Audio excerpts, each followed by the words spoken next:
Hello guys, അങ്ങനെ രേവതി ആ ഞെട്ടിക്കുന്ന സത്യം തിരിച്ചറിയാണ്.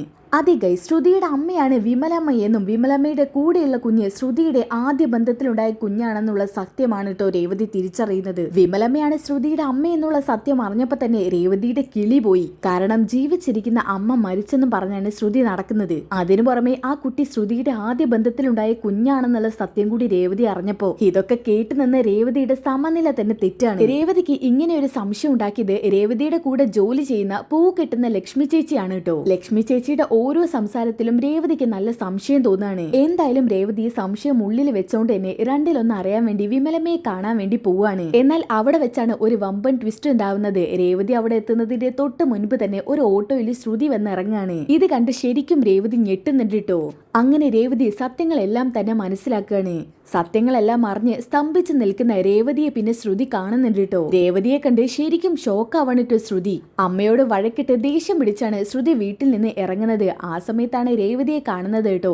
എന്തായാലും സത്യങ്ങളൊക്കെ അറിഞ്ഞ സ്ഥിതിക്ക് മറ്റൊരു നിവൃത്തിയില്ലാത്തതുകൊണ്ട് രേവതിയുടെ കാലിൽ വീഴുന്നുണ്ട് ശ്രുതി. എന്നാൽ രേവതി ശ്രുതിയുടെ കാരണം നോക്കി ഒരെണ്ണം ആ സ്പോട്ടിൽ തന്നെ കൊടുക്കുന്നുണ്ട്. രേവതിയുടെ കാല് പിടിച്ചിട്ടൊന്നും കാര്യമില്ലെന്ന് മനസ്സിലാക്കിയ ശ്രുതി അവസാനം ആത്മഹത്യാ ഭീഷണി നടത്തുകയാണ്.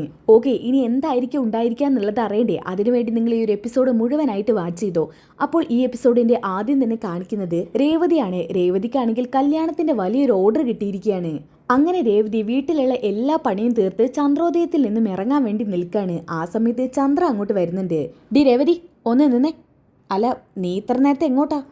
അത് പിന്നെ എനിക്കിന്നൊരു കല്യാണത്തിന്റെ ഓർഡർ കിട്ടിയിട്ടുണ്ട്. അതിന് ഇത്ര നേരത്തെ പോകേണ്ട ആവശ്യമുണ്ടോ? അത്രയ്ക്കും വലിയ ഓർഡറാണെന്ന് എനിക്ക് കിട്ടിയിരിക്കുന്നത്. അതെ, അത്യാവശ്യം വലിയ ഓർഡറാണ്. പിന്നെ അത്യാവശ്യം വലുത്. എടി, നിങ്ങൾ പൂക്കെട്ടുകാരികൾ എത്ര അധ്വാനിച്ചിട്ടും കാര്യമില്ല, എവിടെ എത്താൻ പോകുന്നില്ല. കുറേ എണ്ണത്തിന് കണ്ടതല്ലേ തെരുവിൽ ഇങ്ങനെ വിറ്റലയുന്നത്. അതുപോലെ എന്തിനാടി നീ ഞങ്ങളെ നാണം കെടുത്തുന്നത്? ഇപ്പം അവളൊരു വണ്ടിയും തൂക്കി ഇറങ്ങിയേക്കുവാ, ബാക്കിൽ ഒരു ബോക്സും വെച്ചോണ്ട്. ഇതൊക്കെ വലിയ അഭിമാനാണെന്ന് കരുതിയിട്ടാണോ ഈ ബോക്സും വെച്ച് ഇറങ്ങുന്നത്? അമ്മേ, അഭിമാനം നോക്കിയിട്ടല്ല ഞാൻ ജോലിക്ക് പോകുന്നത്. പിന്നെ ഓരോ ജോലിക്കും അതിൻ്റെതായ മഹത്വം ഉണ്ടെന്നാണ് ഞാൻ മനസ്സിലാക്കുന്നത്. ഓ, അവളുടെ മഹത്വം വിളമ്പൽ തുടങ്ങി. എടി, നീ കൂടുതൽ എന്നെ മഹത്വത്തെക്കുറിച്ച് പഠിപ്പിക്കൊന്നും വേണ്ട. വെറുതെ മനുഷ്യനെ നാണം കെടുത്താൻ രാവിലെ തന്നെ പൂവായിട്ട് ഇറങ്ങിക്കോളൂ. എടി, നീ നിന്റെ അമ്മയൊക്കെ ചീഞ്ഞ പൂവല്ലേടി വിൽക്കുന്നത്? ദേ അമ്മേ, എന്നെ എന്ത് വേണമെങ്കിലും പറഞ്ഞോ. വെറുതെ എന്തിനാ ഒന്നിലേക്കും ഇല്ലാത്ത എൻ്റെ അമ്മയെ പറയുന്നത്? എടി, നിന്നെ ഇങ്ങനെ ആക്കിയത് നിന്റെ അമ്മയല്ലേ? നീ ചീഞ്ഞ പൂ വിൽക്കുന്നുണ്ടെങ്കിൽ അതിന്റെ കാരണക്കാരി നിന്റെ അമ്മ തന്നെയാ. ദേ അമ്മേ, ഞാൻ ചീഞ്ഞ പൂവൊന്നും ആർക്കും കൊടുക്കാറില്ല. ഒന്നാം തരം ഫ്രഷ് ആയിട്ടുള്ള പൂ മാത്രമേ വിൽക്കാറുള്ളൂ. എന്തിനു പറയണം, അമ്മ തന്നെ എൻ്റെ പൂ എത്രയോ വട്ടം ഫ്രിഡ്ജിൽ നിന്ന് എടുത്ത് ചൂടിയിട്ടുണ്ട്. എന്നിട്ടും അമ്മ തന്നെ ചീഞ്ഞ പൂവെന്ന് പറയാതെ അമ്മേ. നീ നിന്റെ ചീഞ്ഞ പൂവെല്ലാം കൂടി ഫ്രിഡ്ജിൽ കൊണ്ടേ വെക്കുന്നുണ്ടല്ലോ. ഈ ഫ്രിഡ്ജിന്റെ കറണ്ട് ബില്ലൊക്കെ നീ അടയ്ക്കോ? അല്ല, ഫ്രിഡ്ജ് വാങ്ങിയത് നീയാണോ? അല്ലല്ലോ. എന്നാ പിന്നെ നിന്റെ പൂ വെക്കാൻ വേണ്ടിയേ വേറൊരു ഫ്രിഡ്ജ് വാങ്ങിടി. അത് വാങ്ങാത്തോടത്തോളം കാലം ചന്ദ്രമതിക്ക് ഇഷ്ടമുള്ളപ്പോൾ ആ ഫ്രിഡ്ജിൽ നിന്ന് പൂ എടുക്കും, വെക്കും. ഓ അമ്മേ, എനിക്ക് അമ്മയോട് സംസാരിച്ചിരിക്കാൻ നേരമില്ല. എനിക്ക് എത്രയും പെട്ടെന്ന് അങ്ങോട്ട് എത്തിയേ പറ്റൂ. എങ്ങോട്ട് എത്തിയേ പറ്റൂന്ന്? നീ ഭക്ഷണം ഉണ്ടാക്കിയോ? ഭക്ഷണമൊക്കെ ഞാൻ ഉണ്ടാക്കി വെച്ചിട്ടുണ്ട്. രാവിലത്തെ കാര്യമല്ല പറഞ്ഞത്, ഉച്ചയ്ക്കും എന്തെങ്കിലും ഞങ്ങൾക്ക് കഴിക്കണം. അമ്മേ, ഊണും റെഡിയാക്കി വെച്ചിട്ടാണ് ഞാൻ പോകുന്നത്. അല്ല, നീ എന്തായിരുന്നു ഉണ്ടാക്കിയത്? എന്നും ഉണ്ടാക്കുന്ന ഫുഡൊക്കെ ഉണ്ടാക്കി വെച്ചിട്ടുണ്ട്. അമ്മ അത് എടുത്ത് എല്ലാവർക്കും കൊടുത്താൽ മതി. അല്ല, ഇന്ന് മീനും ചിക്കനും ഒന്നുമില്ലേ? മീനും ചിക്കനും ആരും വാങ്ങി തന്നില്ല, പിന്നെ എങ്ങനെ ഉണ്ടാക്കാനാ? ആഹാ, അത് ശരി. അപ്പൊ നീ മീനും ചിക്കനും ഒന്നും വെച്ചില്ലല്ലേ? അമ്മേ, എനിക്കെന്തെങ്കിലും കിട്ടിയാലല്ലേ വെച്ചുണ്ടാക്കാൻ പറ്റത്തുള്ളൂ. ആരും വാങ്ങിച്ചു തന്നിട്ടില്ല. അതെന്താ, നിനക്ക് സച്ചിയോട് പറയായിരുന്നില്ലേ? ഓ, സച്ചേട്ടൻ തന്നെ എപ്പോഴും കൊണ്ടുവരാറ്. സച്ചേട്ടൻ മാത്രമൊന്നല്ലല്ലോ ഇവിടെ ഉള്ളതമ്മേ. എന്താടി, നീ കഴിക്കുന്നതിന് കണക്ക് പറയാണോ? ദേ അമ്മേ, ഞാൻ കഴിക്കുന്നതിന് ഒരു കണക്കും പറഞ്ഞിട്ടില്ല. അല്ല, അമ്മ എപ്പോഴും സച്ചേട്ടനോട് തന്നെ ഇതൊക്കെ വാങ്ങിച്ചു കൊണ്ടുവരാൻ പറയുന്നതുകൊണ്ട് പറഞ്ഞതാ. അപ്പൊ ശ്രുതി അങ്ങോട്ട് വരുന്നുണ്ടിട്ടോ. എന്താ രേവതി, നിന്റെ ഭർത്താവ് മാത്രമേ ഇവിടെ ചെലവഴിക്കുന്നുള്ളൂ എന്നാണോ? അങ്ങനെയൊന്നും ഞാൻ പറഞ്ഞില്ല ശ്രുതി. ഇന്നലെ വരുന്ന സമയത്ത് മീനും ചിക്കനും ഒന്നും കൊണ്ടുവരാൻ പറ്റിയില്ല. സച്ചേട്ടൻ ഇന്നലെ നല്ല ടയേർഡായിട്ടാ കയറി വന്നത്. അതുകൊണ്ട് മീനും ചിക്കനും ഒന്നുമില്ല. ഇവക്കിട്ടൊരു പണി കൊടുക്കണം. ഇവൾ അങ്ങനെ പൂ കെട്ടാൻ പോണ്ട എന്ന് ശ്രുതി ഇങ്ങനെ മനസ്സിൽ കരുതുന്നുണ്ട്. ഇടയ്ക്ക് എനിക്കിട്ട് പണി തരുന്നതല്ലേ. ആൻറ്റി, എന്താ ശ്രുതി? ചിക്കനുള്ള പൈസ ഞാൻ ഇപ്പം എടുത്തോണ്ട് വരാം. രേവതി പോയിട്ട് ചിക്കൻ വാങ്ങിച്ചോണ്ട് വരില്ലേ? രേവതിയുടെ കയ്യിൽ സ്കൂട്ടറില്ലേ? അയ്യോ, എനിക്ക് പൂ കെട്ടാൻ പോകാനുള്ളതാ. ഓ, എൻ്റെ രേവതി, അല്പം വൈകിയെന്ന് കരുതി ഒരു പ്രശ്നം ഉണ്ടാവില്ല. നീ വലിയ ഓഫീസിലൊന്നും ജോലി ചെയ്യാൻ പോവല്ലോ. നീ നിന്റെ സൗകര്യത്തിനല്ലേ പൂ കിട്ടുന്നത്. ശ്രുതി, അങ്ങനെ പറഞ്ഞാൽ പറ്റില്ല. ഇതൊരു കല്യാണത്തിന്റെ ഓർഡറാ. സമയത്തിന് ചെന്നില്ലെങ്കിൽ പൂ കെട്ടി തീരില്ല. രേവതി, ചിക്കനോ മീനോ ഇല്ലാതെ എങ്ങനെയാ ഭക്ഷണം കഴിക്കുക? എന്നും ചിക്കനും മീനും ഇല്ലാതെ നിങ്ങളൊന്നും കഴിക്കാറില്ലേ? എന്നത്തെയും പോലെ ഇന്നങ്ങനെയല്ലല്ലോ, ഇന്നെല്ലാവരും വീട്ടിൽ തന്നെ ഉണ്ടല്ലോ. ശ്രുതി, എനിക്ക് പൊട്ടു സമയമില്ല. സമയം ഉണ്ടായിരുന്നെങ്കിൽ ഞാൻ ചെയ്തേനെ. നിനക്ക് വേണമെന്നുണ്ടെങ്കിൽ ചിക്കൻ വാങ്ങിച്ചുകൊണ്ടിട്ട് കറി വെക്കേ പൊരിക്കേ എന്താന്ന് വെച്ച് ചെയ്തോ, എന്നെ വിട്ടേക്കേ. അല്ല ശ്രുതി, നീ നന്നായിട്ട് ചിക്കൻ കറി വെക്കുമല്ലോ. അന്ന് അച്ഛമ്മയുടെ വീട്ടിൽ നിന്ന് വെച്ചിരുന്നല്ലോ, അതുപോലെ ഒന്ന് വെച്ചാൽ മതി. അത് പിന്നെ രേവതി, അതെന്തോ ഭാഗ്യത്തിന് ടേസ്റ്റ് ഉണ്ടായി പോയതാ എന്ന് കരുതി എപ്പോഴും ഉണ്ടാക്കി ഒരുപോലെ ആവണമെന്നില്ല. അങ്ങനെയാണ് ശ്രുതി വെച്ച് പഠിക്കല്. എടി, നീ എന്താ ശ്രുതിയെ പഠിപ്പിക്കാണോ? ഇവിടെ എല്ലാവർക്കും വെച്ച് വിളമ്പാറുള്ളത് നീയല്ലേ, അതുകൊണ്ട് നീ ചിക്കൻ ഉണ്ടാക്കിയിട്ട് പോയാൽ മതി. ശ്രുതി, പോയിട്ട് കാശെടുത്തിട്ട് വാ. ശരി ആൻറ്റി. ദേ അമ്മേ, ഞാനിപ്പോൾ ഒന്നും വെക്കാൻ പോകുന്നില്ല, എനിക്ക് അതിനുള്ള സമയമില്ല. അപ്പോഴാണ് രവി അങ്ങോട്ട് വരുന്നത്. എന്താ എന്താ പ്രശ്നം? രവിയേട്ടാ, ഇവിടെ ഉച്ചക്കലത്തുള്ള ഭക്ഷണം ഉണ്ടാക്കി വെക്കാതെയാ പോകുന്നത്. അച്ഛാ, അമ്മ കള്ളം പറയുക. ഞാനിവിടെ ഉണ്ടായിരുന്നത് വെച്ചൊക്കെ ഫുഡ് ഉണ്ടാക്കി വെച്ചിട്ടുണ്ട്. പിന്നെ ചിക്കനും മീനും ഒന്നും ഇന്നലെ സച്ചേട്ടൻ കൊണ്ടുവന്നില്ല, അതുകൊണ്ട് ഇപ്പം വാങ്ങിച്ചിട്ട് വെക്കണമെന്നാ അമ്മ പറയുന്നത്. എനിക്കാണെങ്കിൽ പൂ കെട്ടാൻ പോകാനുണ്ട്. ഒരു കല്യാണത്തിൻ്റെ വലിയ ഓർഡർ കിട്ടിയിരിക്കുക. ഇത് ക്യാൻസൽ ചെയ്താൽ ചിലപ്പോൾ അടുത്ത ഓർഡറുകളൊന്നും കിട്ടാൻ സാധ്യതയില്ല അച്ഛാ. അയ്യോ, ആണോ? എന്നാൽ പിന്നെ മോള് നേരെ വൈകിക്കണ്ട, മോള് പൊയ്ക്കോ. ചിക്കൻ ഞാൻ വാങ്ങിച്ചുതരാം. ചന്ദ്രയ്ക്ക് നന്നായിട്ട് ചിക്കൻ കറി വെക്കാൻ അറിയാലോ. ചന്ദ്ര അല്ലെങ്കിൽ ശ്രുതിമോൾ വെക്കട്ടെ. അത് പിന്നെ അങ്കിളെ, എനിക്ക് അങ്ങനെ ചിക്കൻ കറി വെക്കാനൊന്നും അറിയില്ല. എന്തായാലും രേവതി മോൾ പൊയ്ക്കോ. ശരി അച്ഛാ. രവിയേട്ടാ, അവളുടെ ജോലിയെ നീ എന്തിനാ തടസ്സപ്പെടുത്തുന്നത്? അവൾ പോട്ടെ. ശ്രുതിമോളെ, നിനക്ക് ചിക്കൻ കറി വെക്കാൻ അറിയില്ലേ? ഇല്ലെങ്കിൽ ഒരു കാര്യം ചെയ്താൽ മതി, ചന്ദ്ര വെച്ച് തന്നോളൂ. ഞാനേ ചിക്കൻ വാങ്ങിച്ചിട്ട് വരാം. അപ്പം ചന്ദ്രമതി പറയുന്നുണ്ട്, എനിക്ക് ചിക്കൻ കറി വെക്കാൻ അങ്ങനെ അറിയത്തൊന്നുമില്ല. കുറേ ആയില്ലേ കറിയൊക്കെ വെച്ചിട്ട്, അതുകൊണ്ട് ചിലപ്പോൾ എനിക്ക് പണ്ടത്തെ പോലെയുള്ള കൈപ്പുണ്യം കിട്ടിയെന്ന് വരില്ല. അതുകൊണ്ട് ശ്രുതി തൽക്കാലം ചിക്കൻ കറി വെക്കേ. അമ്മ ഞാനോ? നീ വെക്കേ. ചിക്കൻ കറി നമുക്ക് നാളെ വെച്ചാലോ ആൻറ്റി? നാളെ രേവതിയെ കൊണ്ട് വെപ്പിക്കാം. അത് പറ്റില്ല. നീ ചിക്കൻ എന്ന് പറഞ്ഞപ്പോൾ തന്നെ എൻ്റെ വായിൽ കപ്പലോടി. അതുകൊണ്ട് ഇന്ന് എന്തായാലും ചിക്കൻ വേണം. ശ്രുതിയുടെ വക ഞങ്ങൾക്ക് ചിക്കൻ കറി. മോളെ, ഞാൻ ചിക്കൻ വാങ്ങിച്ചിട്ട് വരാം, മോൾ അതിനുള്ള കാര്യങ്ങളൊക്കെ ചെയ്തോ. ഇതും പറഞ്ഞുകൊണ്ട് രവിയും ചന്ദ്രയും അവിടെ നിന്ന് പോവാണ് കേട്ടോ. വഴി കൂടെ പോകുന്ന വയ്യാവലി തലയിലെടുത്ത് വെച്ചല്ലേ ഈശ്വര. ഇനിയിപ്പോൾ ഞാൻ എന്താ ചെയ്യുക? ചിക്കൻ കറി വെക്കണമെങ്കിൽ കുറച്ചൊന്നുമല്ല, കുറച്ചധികം പണിയുണ്ട്. ആൻറ്റി ഒന്നും സഹായിക്കില്ല. വർഷയാണെങ്കിൽ ഇവിടെ ഇല്ല. പിന്നെ ഇപ്പോൾ സുധിയെ വിളിച്ചാലോ? വേണ്ട, സുധിക്ക് എന്താ അതിനറിയാം? സുധിക്ക് 7 ഡിഗ്രി ഉണ്ടെന്ന് തന്നെ ഉള്ളൂ, ഒരു മണ്ടനാ. ഇതും പറഞ്ഞുകൊണ്ട് അടുക്കളയിലോട്ട് പോവാണ്. ഓക്കെ, ഇനി അതൊക്കെ കഴിഞ്ഞിട്ട് കാണിക്കുന്നത് രേവതി പൂ കിട്ടുന്ന സ്ഥലമാണ് കേട്ടോ. അവരെല്ലാവരും എൻജോയ് ചെയ്തുകൊണ്ട് പൂ കെട്ടിക്കൊണ്ടിരിക്കുകയാണ്. അതായത് ശ്രുതിയുടെ കൂടെയുള്ള എല്ലാ ചേച്ചിമാരും ഒരു 10-14 പേരുണ്ട് കേട്ടോ. ചുറ്റും വട്ടത്തിലിരുന്നിട്ടാണ് പൂ കെട്ടുന്നത്. അല്ല രേവതി, നിന്റെ അമ്മായിയമ്മയുടെ സ്വഭാവത്തിൽ എന്തെങ്കിലും മാറ്റം ഉണ്ടോ? ഇത് രേവതിയുടെ തൊട്ടപ്പുറത്തിരിക്കുന്ന ചേച്ചിയാണോ ചോദിക്കുന്നത്. അപ്പോൾ രേവതി പറയുന്നുണ്ട്, എന്ത് മാറ്റം? ഇടക്കാലത്ത് വെച്ച് മാറ്റം ഉണ്ടായിരുന്നു, അത് ഞാൻ പറഞ്ഞിരുന്നില്ലേ? ശ്രുതി ഒരു കള്ളം ചെയ്തിട്ട്. അത് പറഞ്ഞിരുന്നു, എനിക്ക് ഓർമ്മയുണ്ട്. എന്നാലും ശ്രുതി എന്താ രേവതി ഇങ്ങനെ? എന്തൊക്കെ കള്ളം അവൾ മറച്ചു വെക്കുന്നത്? എൻ്റെ ചേച്ചി, അവൾ ചെയ്ത കള്ളത്തിൻ്റെ ഒരു അംശം പോലും ഞാൻ നിങ്ങളോട് ആരോടും പറഞ്ഞിട്ടില്ല. അത് പറയാൻ എനിക്ക് താല്പര്യമില്ല. ഒന്നും അങ്ങനെ മനസ്സിലിരിക്കത്തില്ല. അതുകൊണ്ടാണ് ചില കാര്യങ്ങളെങ്കിലും നിങ്ങളോട് പറയുന്നത്. എല്ലാ കാര്യവും അവളെക്കുറിച്ച് നിങ്ങളോട് പറഞ്ഞാലേ നിങ്ങൾ ചിലപ്പോൾ അവളെ വെറുത്തു പോവും. ഞാനായിട്ട് എന്തിനാ വെറുതെ അങ്ങനെ ഒരു പണി ഒപ്പിക്കുന്നത്? എന്നാലും രേവതി, നീ പറയ്, ഞങ്ങളതൊക്കെ കേട്ടൊന്ന് രസിക്കട്ടെ. ഒന്നുമില്ലെങ്കിലും അവൾ നിന്നെ കൊത്തി വലിക്കുന്നവളല്ലേ, അതുകൊണ്ട് ഞങ്ങൾക്കാർക്കും അവളെ കണ്ണെടുത്താൽ കണ്ടുടാ. എന്തൊരു ജാടയാണെന്ന് അറിയോ? അവൾ അങ്ങനെ തന്നെയാ, പണക്കാരോട് മാത്രമേ മിണ്ടൂ, സംസാരിക്കൂ. അതുകൊണ്ട് അവളോട് അങ്ങോട്ട് ആരും സംസാരിക്കാൻ ചെല്ലാതിരിക്കുന്നതാ ചേച്ചി നല്ലത്. ദേ, ഇന്നാളൊരു ദിവസം ഞാൻ പുറത്ത് വെച്ച് കണ്ടിരുന്നു അവളെ, പച്ചക്കറി കടയിൽ വെച്ചിട്ട്. ആ സമയത്ത് ഞാൻ അവളോട് സംസാരിക്കാൻ ചെന്നപ്പോഴേ അവൾ എന്നെ കണ്ട ഭാവം പോലും നടിച്ചില്ല. സച്ചിയുടെ ഏട്ടൻ്റെ ഭാര്യയിലെന്ന് ചോദിച്ചു, പക്ഷെ ആ ചോദ്യത്തിന് അവൾ മറുപടിയും തന്നില്ല. എന്തോ നമ്മളോടൊക്കെ എന്തോ വിരോധമുള്ള പോലെ അവൾ മാറി നിൽക്കുമായിരുന്നു. എൻ്റെ ചേച്ചി, പരിചയത്തിന് പുറത്ത് വെറുതെങ്കിലും പോലും അവളോട് മിണ്ടാൻ ചെല്ലണ്ട. അവൾ അങ്ങനെ ഒരു ടൈപ്പാ. നമ്മളങ്ങോട്ട് ചെന്നാലേ നാണം കെട്ട് തിരിച്ചു പോരേണ്ടി വരും. വലിയ മലേഷ്യക്കാരൻ്റെ മകളല്ലേ, അതുകൊണ്ടായിരിക്കും നമ്മളെപ്പോലുള്ള പാവങ്ങൾ സംസാരിക്കുന്ന സമയത്ത് നമ്മളോടൊന്നും മിണ്ടാത്തവർ. എന്നാലും പണത്തിൻ്റെ അഹങ്കാരം കാണിക്കുന്ന മനുഷ്യർ ഇപ്പോഴും ഉണ്ടോന്നാണ് ഞാൻ ആലോചിക്കുന്നത് രേവതി. ചേച്ചി, അതിനുദാഹരണമല്ലേ എൻ്റെ അമ്മായിയമ്മ. അത് ശരിയാ, മരുമകളെ തനിച്ച് പകർത്തി വെച്ചേക്കുക നിന്റെ അമ്മായിയമ്മ ചന്ദ്ര. അല്ല രേവതി, ആ വർഷ എങ്ങനെയാ? അവളാള് കൊള്ളാവോ? അവളെ ഇനി പണത്തിൻ്റെ അഹങ്കാരം കാണിക്കുന്നവളാണോ? അയ്യോ, വർഷ ഒരിക്കലും അങ്ങനെയല്ല. വർഷയ്ക്ക് പണം ഉണ്ടെന്നുള്ള ഒരു അഹങ്കാരവും ഇല്ല. ആണോ? ശ്രീകാന്തിനെ പോലെ തന്നെയാണല്ലേ? അതെ, അവളൊരു പാവാ. ഞാൻ ജോലി ചെയ്യുന്നതൊക്കെ കണ്ടാലേ അവൾക്ക് വലിയ വിഷമം തോന്നും. എന്നോട് വന്ന് അവളുടെ വിഷമമൊക്കെ പറയുകയും ചെയ്യും. പിന്നെ അമ്മേനെ വഴക്ക് പറയുന്നതേ അവൾക്ക് കണ്ടുകൊണ്ട് നിൽക്കാൻ പറ്റില്ല. അവൾ എന്നെ സപ്പോർട്ട് ചെയ്ത് അമ്മയോട് നന്നായിട്ട് സംസാരിക്കും. ആഹാ, അത് കൊള്ളാലോ. അങ്ങനെ ഒരാൾ കൂടെ ഉണ്ടായിരിക്കുന്നതേ എന്തുകൊണ്ടും നല്ലതാ രേവതി. അതെ അതെ. ആ രേവതി, ആ കെട്ട് പൂവൊന്ന് ഇങ്ങോട്ട് തന്നെ. ഇത് കഴിഞ്ഞോ ചേച്ചി? ആ ഇത് കഴിഞ്ഞു, ഇനി അത് തുടങ്ങാം. ദേ രേവതി, നിന്റെ കയ്യിലുള്ളത് 4 മുഴം വേണം കേട്ടോ എന്നൊക്കെ അപ്പുറത്തെ ചേച്ചി പറയാണ്. ഓക്കെ, അങ്ങനെ അവര് ചിരിയും കളിയും തമാശയും ഒക്കെ ആയിട്ട് പൂ കെട്ടിക്കൊണ്ടിരിക്കുകയാണ്. അപ്പോഴാണ് അങ്ങോട്ട് ദേവു വരുന്നത്. ആഹാ, എല്ലാരും തുടങ്ങിയോ? ആ ദേവു ആണല്ലോ. ദേവു, നിനക്ക് ജോലിയില്ലേ? ഇല്ല ചേച്ചി, ഇന്ന് നേരത്തെ കഴിഞ്ഞു. എനിക്ക് നൈറ്റ് ഷിഫ്റ്റ് അല്ലേ, അതുകൊണ്ട് ഇന്ന് രാത്രി പോയാൽ മതി. ആണോ? എന്നാ പിന്നെ നിനക്ക് റെസ്റ്റ് എടുത്തൂടായിരുന്നു.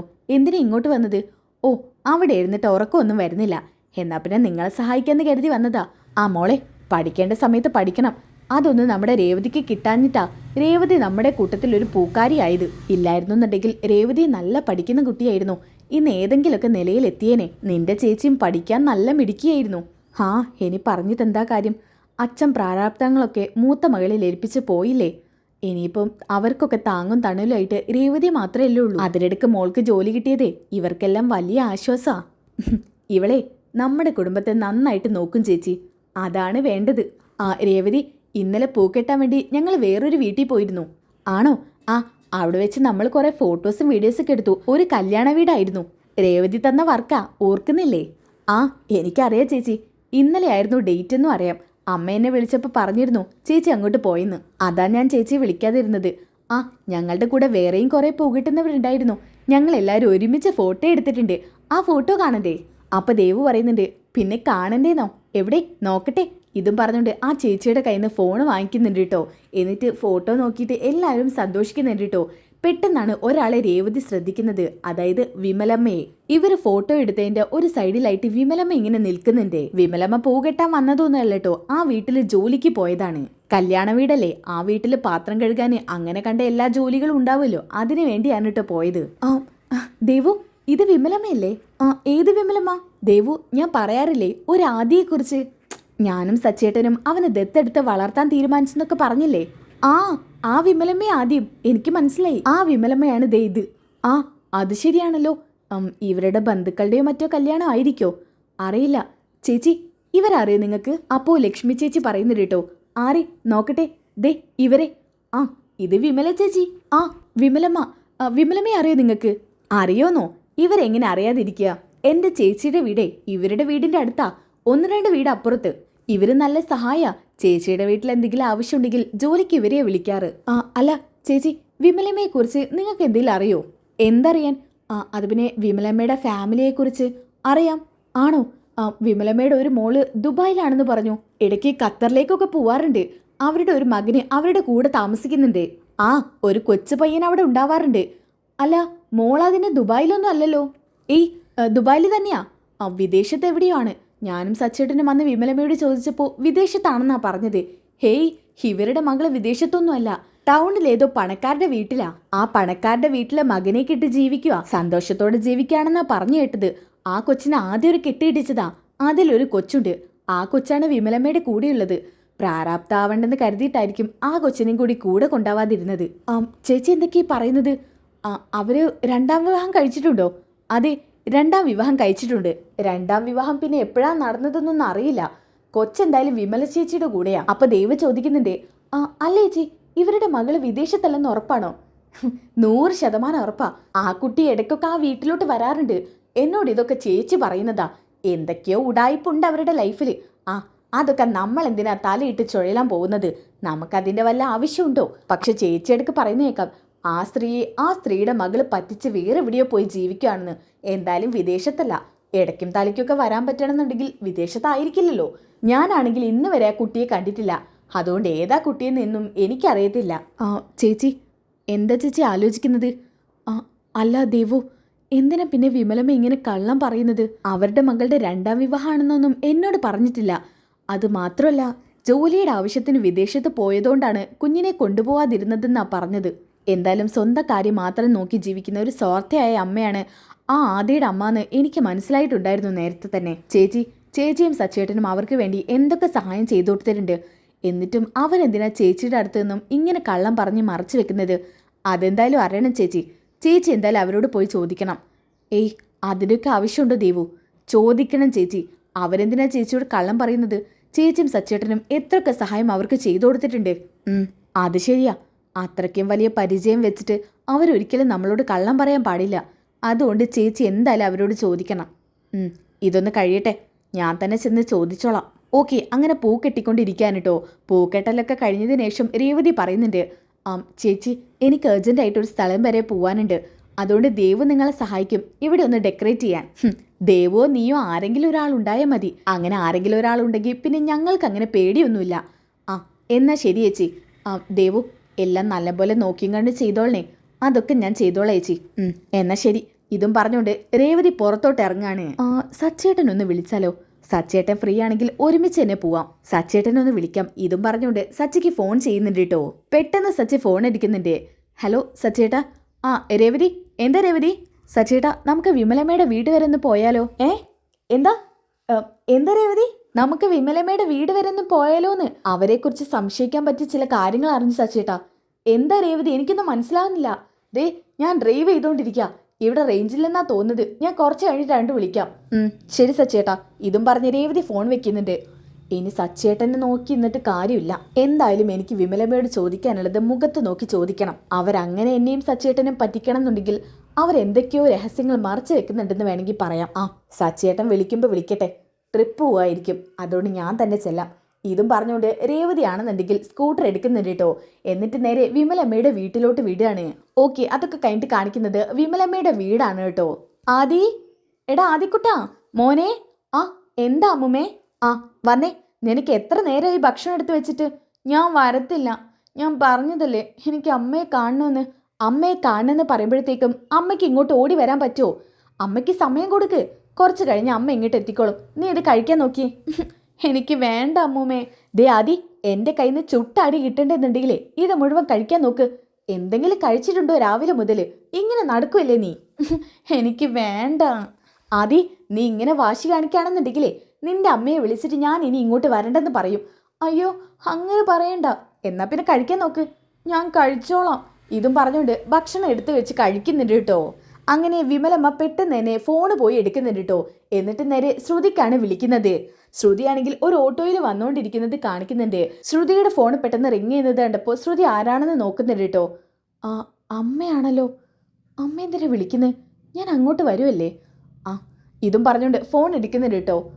ഹലോ അമ്മേ. കല്യാണി. എന്താ അമ്മേ? നീ ഇത് എവിടെയാ? നിന്നോട് ഞാൻ പറ്റുവാണെങ്കിൽ ഇന്നെങ്കിലും വരാൻ പറഞ്ഞില്ലായിരുന്നോ? അമ്മേ ഞാൻ അങ്ങോട്ട് വന്നുകൊണ്ടിരിക്കുക. എന്താ അമ്മയുടെ പ്രശ്നം? കല്യാണി നീ ഇങ്ങോട്ട് വരുന്നുണ്ടോ? വരുന്നുണ്ട്. ദേ എനിക്കല്ല പ്രശ്നം. നിന്നെ കാണാതെ ഭക്ഷണം കഴിക്കില്ലെന്ന് ഒരേ വാശിയിലാദി. എന്താ അവൻ അങ്ങനെ വാശി പിടിക്കുന്നത്? ഒന്നും അറിഞ്ഞൂടാ. നീ ഏതായാലും ഇങ്ങോട്ട് വരുന്നുണ്ടല്ലോ. വന്നിട്ട് ചോദിച്ചു നോക്ക്. ശരി അമ്മ ഫോൺ വെച്ചോ. ശരി മോളെ. ഇതും പറഞ്ഞ് ഫോൺ വെക്കുന്നുണ്ട് കേട്ടോ. ആദി, നിന്റെ അമ്മ വരുന്നുണ്ട്. വരുന്നുണ്ടോ? വരുന്നുണ്ട്. അങ്ങനെ ആദ്യം സന്തോഷത്തിലാണ് കേട്ടോ. ആ സമയത്താണ് രേവതിയെ കാണിക്കുന്നത്. രേവതി സ്കൂട്ടർ ഓടിച്ചുകൊണ്ട് വരുന്നത് കാണിക്കുന്നുണ്ട് കേട്ടോ. ഓക്കെ. ഇനി അതൊക്കെ കഴിഞ്ഞിട്ട് കാണിക്കുന്നത് രേവതി വിമലമ്മയുടെ വീടിൻ്റെ ആ സൈഡിലോട്ട് ഇറങ്ങാൻ നിൽക്കുന്നതാണ്. പെട്ടെന്ന് തന്നെ ഒരു ഓട്ടോ അതിലൂടെ പാസ് ചെയ്യാണ്, അതായത് രേവതിയുടെ മുന്നിലൂടെ. അങ്ങനെ രേവതി സ്കൂട്ടർ ഓടിച്ച് വിമലമ്മയുടെ വീടിൻ്റെ ഏകദേശം മുൻപിലെത്താൻ പോവാണ് കേട്ടോ. അപ്പോഴാണ് വിമലമ്മയുടെ വീടിൻ്റെ മുൻപിലായിട്ട് ഒരു ഓട്ടോ വന്ന് നിൽക്കുന്നത് കാണിക്കുന്നത്. അപ്പം തന്നെ രേവതി അവിടെ ഒന്ന് സ്റ്റോപ്പ് ആക്കുന്നുണ്ട് കേട്ടോ. എന്നിട്ട് ആ ഒരു ഓട്ടോയിൽ നിന്ന് ഇറങ്ങുന്നത് ആരാണെന്ന് ശ്രദ്ധിച്ചുകൊണ്ട് നിൽക്കുകയാണ്. അപ്പോഴാണ് ഓട്ടോയിൽ നിന്നും നമ്മുടെ ശ്രുതി ഇറങ്ങുന്നത് കാണിക്കുന്നത്. ശ്രുതിയെ കണ്ട പാടെ തന്നെ രേവതി ശരിക്കും ഞെട്ടാണ് കേട്ടോ.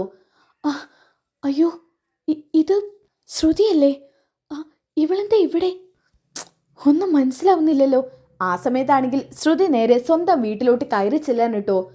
അയ്യോ ഇവള് വിമലമ്മയുടെ വീട്ടിലോട്ടാണല്ലോ കയറി പോകുന്നത്. ഇവളും ഇവരും തമ്മിൽ എന്താ ബന്ധം? ചിലപ്പോൾ അന്ന് ഹോസ്പിറ്റലിൽ കണ്ടതിന് ശേഷം പരിചയമായതായിരിക്കുമോ? ചിലപ്പോൾ അങ്ങനെ ആവാനായിരിക്കും സാധ്യത. അല്ലെങ്കിൽ ഇവരെവിടെങ്കിലും വെച്ച് ഇവള് കണ്ടു കാണും. എന്നാലും അതല്ല മനസ്സിലാവാത്തത്. ഇനിയൊരു പക്ഷേ ഇവളായിരിക്കും അവരുടെ മകള്. ഇതിനു മുമ്പ് ഒരു പ്രസവം കഴിഞ്ഞിട്ടുണ്ടെന്ന് ദേവ് പറഞ്ഞിരുന്നില്ലേ? അതവളെ വളച്ചൊതുക്കി സുധിയുടെ കുഞ്ഞാക്കി മാറ്റി. എന്തൊക്കെയോ എവിടേക്കോ ചീഞ്ഞു നാറുന്നുണ്ട്. എന്തായാലും സത്യം അറിഞ്ഞേ പറ്റൂ. ഇതും പറഞ്ഞുകൊണ്ട് രേവതി സ്കൂട്ടർ ഒരു ഭാഗത്ത് ഒതുക്കിയിട്ട് വിമലമ്മയുടെ വീട്ടിനകത്തോട്ട് പതുക്കെ കയറി ചെല്ലാനിട്ടോ. ഒരു കള്ളനെ പോലെ ചെല്ലാണ്. അങ്ങനെ ശ്രുതി അകത്തോട്ട് കയറി ചെല്ലുന്നുണ്ട് കേട്ടോ. അമ്മേ അമ്മേ അമ്മേ ആ സമയത്ത് തന്നെ രേവതി അതിനകത്തോട്ട് കയറുന്നുണ്ട് കേട്ടോ. എന്നിട്ടൊരു സൈഡിൽ ഒളിച്ചു നിൽക്കുകയാണ്. അമ്മയോ? അപ്പം ഞാൻ കരുതിയ പോലെ തന്നെ ഇവളുടെ അമ്മയാണ് ആ വിമലമ്മ. ആഹാ, കല്യാണി നീ എത്തിയോ? കല്യാണിയോ? ഇവളുടെ പേര് ശ്രുതി എന്നല്ലേ? ഇവളുടെ പേരെങ്ങനെ കല്യാണിയായത്? അമ്മേ, എവിടെ ആദി? ആദി ഇവിടെ കളിക്കുന്നുണ്ടായിരുന്നു. ആദി മോനെ, ആദി നിന്റെ അമ്മ വന്നിരിക്കുന്നു. എവിടെ?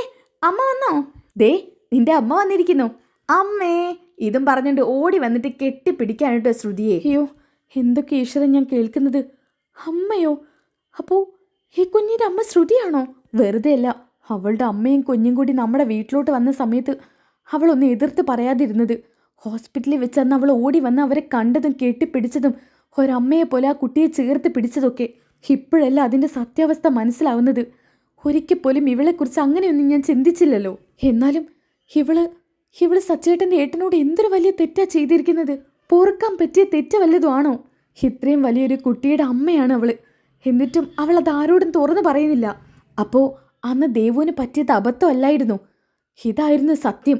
വെറുതെ അല്ല, ഈ വിമലമ്മയോട് കാര്യങ്ങളൊക്കെ ചോദിക്കുമ്പോൾ അവരവരുടെ മകളെക്കുറിച്ച് പറയാതെ മിക്കതും ഒഴിഞ്ഞു മാറുന്നത്. ശ്രുതി തന്നെയായിരുന്നു അപ്പോൾ ഇവരുടെ മകള്. എന്തായാലും ഈ കള്ളം കൂടുതലൊന്നും പിടിച്ചു നിൽക്കാൻ ഞാൻ സമ്മതിക്കത്തില്ല. ഇതെല്ലാവരും അറിഞ്ഞേ പറ്റൂ. വീട്ടിലുള്ള എല്ലാവരും വിഡ്ഢിയാക്കി അവളവിടെ സന്തോഷത്തോടെ വായുവാ. ഇല്ലാത്ത അച്ഛൻ്റെ പേര് പറഞ്ഞു, ജീവിച്ചിരിക്കുന്ന അമ്മ മരിച്ചെന്നും പറഞ്ഞു.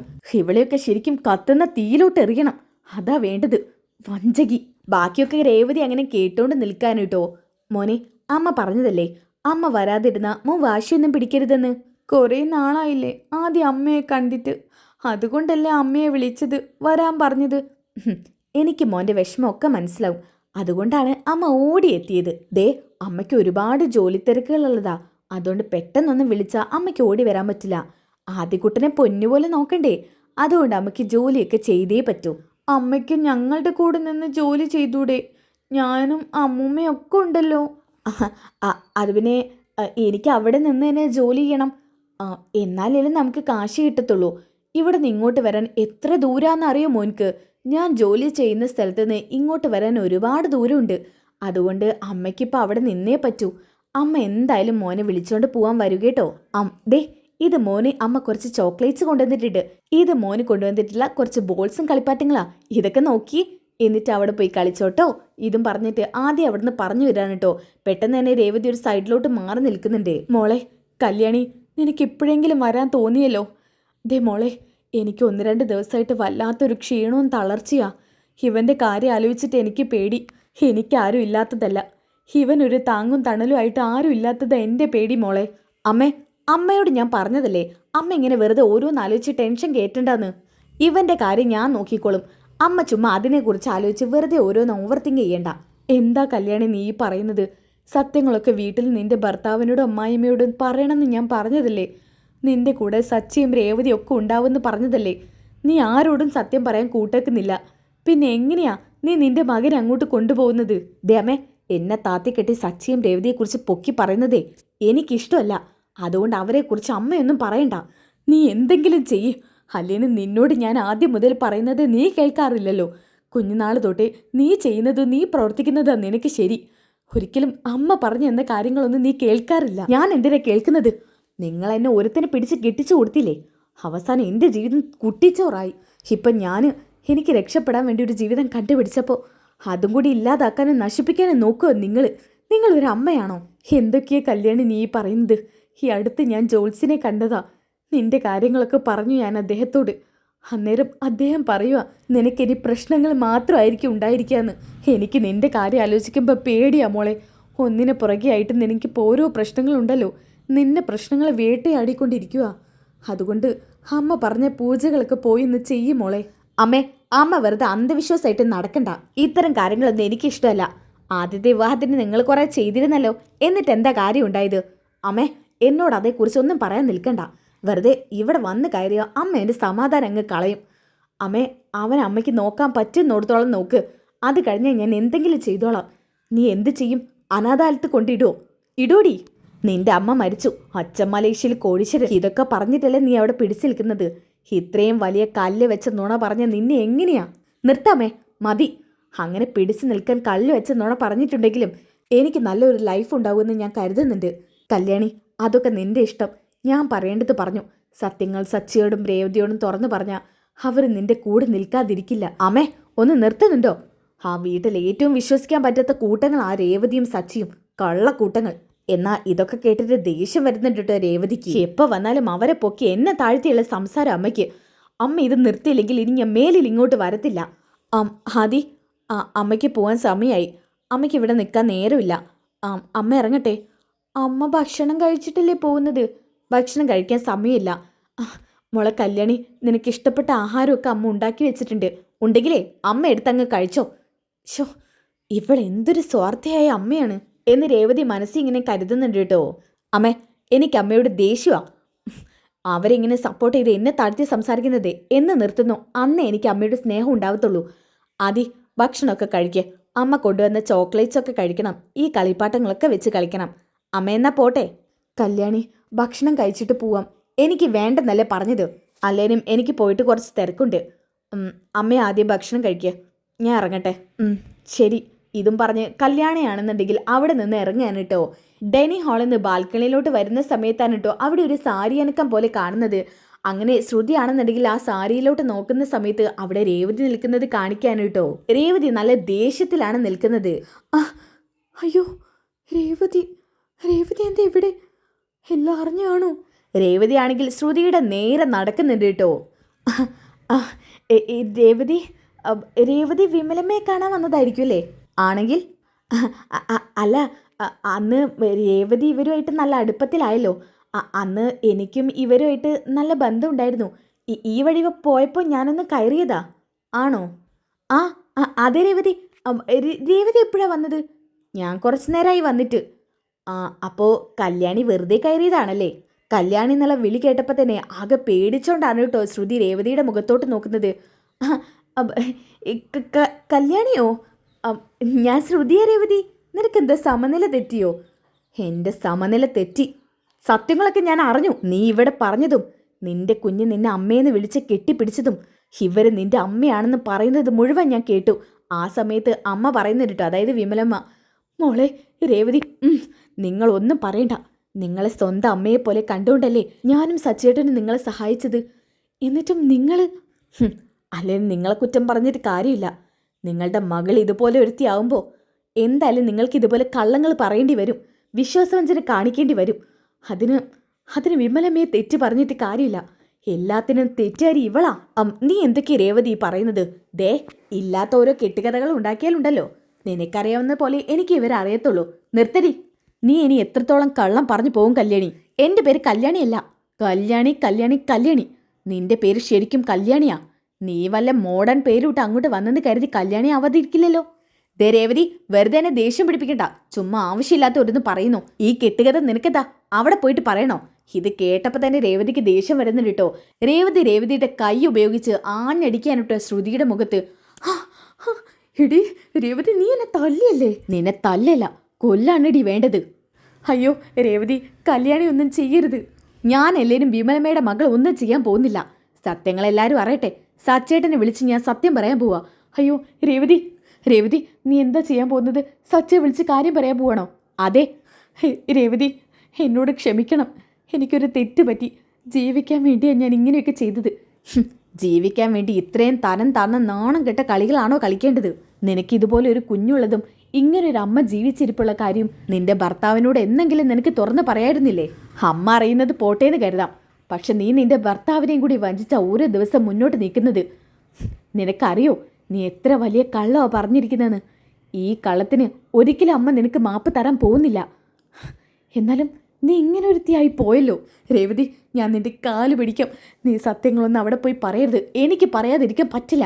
ഇത്രയും വലിയ സത്യങ്ങൾ അറിഞ്ഞിട്ടും അതൊന്നും മൂടി വെക്കാൻ പറ്റിയ മനസ്സല്ല എൻ്റെത്. എനിക്ക് തുറന്ന് പറയണം. പിന്നെ ഒരിക്കൽ അവരെന്നോട് ചോദിക്കും ഇതൊക്കെ അറിഞ്ഞിട്ട് എന്തുകൊണ്ട് പറഞ്ഞില്ലെന്ന്.